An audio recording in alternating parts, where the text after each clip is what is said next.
There was a bit of anticipation in the air, as many had expected the resumption of suspended and controversial lawmaker Natasha Akpoti-Uduaghan. However, the lawmaker was a no-show, even though there was increased presence of security at the National Assembly entrance.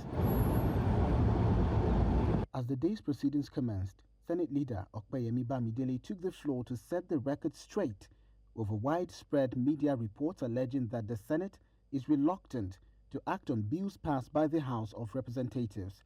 Only last week, this Senate concurred to 6 bills from the House of Representatives.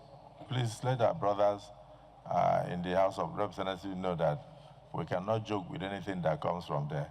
Attention then shifted to legislative business, with the Senate passing several bills through second reading. Among them was a bill to establish the Federal University of Science, DEBA, in Kogi State, meant to promote science and technology in the Northeast region. Another critical proposal was the bill to establish a federal oil and gas hospital in Beni-Krukru, Delta State, targeted at offering medical services to oil workers and impacting host communities. Develop sustainable sources of funding for the hospital without placing financial burden on the federal government.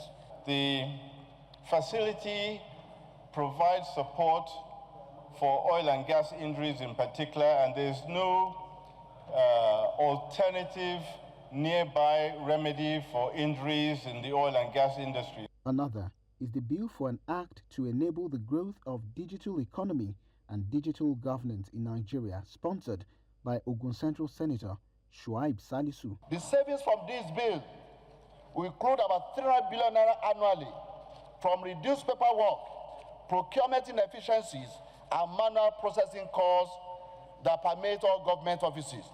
All 3 bills scaled second reading and were referred to relevant committees for further legislative work. The Senate also received and considered the 2025 budget report of the Universal Service Provision Fund Board, presented by lawmaker Aliu Bilbis.